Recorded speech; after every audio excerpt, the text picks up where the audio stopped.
The presidential candidates are here in Iowa, and it's time for you to talk to them, to meet with them, to make your evaluation as to who would be the best next president of the United States. This is an amazing feature of being an Iowan, and that means that I am very honored to be joined again in the studio today. Former Ambassador Nikki Haley's back in Iowa campaigning. Nikki, it's great to see you. Good morning to you. It's great to be back with you. Thank you. So, I have been asking the listeners over and over, because this is a state that went strongly for Donald Trump twice. Hey, are you willing to consider somebody else? And just taking their feedback. Now you're on the campaign trail getting that same kind of feedback. Are Iowans open-minded to considering somebody else besides former President Trump? They absolutely are. I mean, we've seen that in Iowa. We've seen it in New Hampshire. We've seen it in South Carolina. I mean, for so many, they respect what he did, thought that he was the right president at the right time, but they want to look at some other options. They don't want just Trump and Biden. They want to see it, and I think it shows. You know, we were in Council Bluffs. We were in Nevada. I mean, hundreds of people are showing up, and they want to hear what we have to say, and they're really open-minded about it, and that's what we're excited about. But they see all the, the negatives that are happening in this country, and they want a problem solver. They want somebody to fix it, and they want to leave the drama and the status quo of the past. And they do agree with me. You don't have to be 80 years old to serve in D.C. Every candidate dreams of having their announcement create some viral moment. And so congratulations to you, because you did it. You talked about a competency test for older politicians. Everybody was talking about it. You couldn't have hoped for better. Now, as you move on to issues and you say, hey, these are my top issues as your candidate for president, what are some of the things you really are going to highlight in your campaign? I mean, the economy. If you look, we're $31 trillion in debt. We are borrowing money to make our interest payments, and Republicans and Democrats got us into this. Republicans started it with the $2.2 trillion stimulus, where the House voted 419-6 and the Senate voted 96-0, and the Democrats just kept it rolling. Republicans opened back up earmarks. Why are we giving $2 billion to counties that don't have government structures? Why are we giving $7 million to horse racing in Arizona? All these pork projects, Republicans opened that back up. And when you look at Americans, I mean, 1 in 6 can't pay their utility payment. You've got 60% in credit card debt. And so we need to tackle the economy, but we need to tackle on debt, because our kids won't forgive us for it. You look at education, and we're so far back with our kids that we don't know how to catch them up. We've got to get focused on reading and math again. 70% of 8th graders in our country are not proficient in reading. You look at crime on our streets.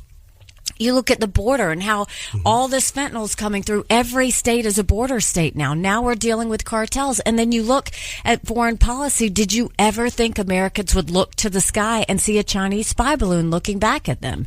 So, there's no shortage for negatives, but now it's time to fix it. It's time to stop complaining, stop whining about it, and let's get to the solutions. And that's what I'm trying to offer. Let me play devil's advocate, though, because today a new jobs report's out. It was better than experts expected.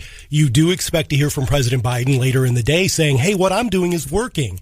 How do you talk to Americans about what he's doing and counter that message? Because he's not paying attention to the fact that 50% of Americans are now looking for a second job. I mean, the fact that everything is much more expensive. You look at inflation, it's all this spending. I mean, D.C., don't ever tell me Republicans and Democrats don't agree on anything, because they love to waste taxpayer money, and they're doing it right now. We need to hold back. What Biden, instead of raising taxes, should be doing is saying, let's claw back the $500 billion of unspent COVID money. Instead of sending IRS agents after innocent Americans, go and find that $100 billion of COVID fraud that was taken. Let's go and stop borrowing money. It's not an unlimited credit card. And let's look at entitlement reform. It's time to start looking at that so that we can really get to the heart of the debt and make sure that we've got something for our younger generations. Do you know 50% of Americans said that they don't think their kids are going to live a better life than them? How sad is that? That's not okay. I'm not okay with that for my kids, and no one else should be okay with that for their kids. Americans deserve better. Now that you have come to the state, there are some other folks who've been crisscrossing the state that are contemplating declaring for president. I noticed that the Iowa Democratic chair, Rita Hart, said, oh, these MAGA extremist Republicans are back. And now my perspective on this, that did work in some areas of the country in the last election because we Republicans had some poor candidates out there. That didn't happen in Iowa, but there were some areas where we struggled. It looks like they're adopting that as the general overall strategy for this coming 2024. These are MAGA extremist Republicans. How will you counter that? You know, it's so funny because they used to criticize Trump and say that he was all about name calling, but it's the Democrats that are doing all the name calling. You know, what I'll tell you is Republicans have lost the last 7 out of 8 popular votes for president. That means Republicans are doing something wrong. We have to start talking about things that Americans want to hear. We have to quit fighting each other and start talking about where we want to take the country.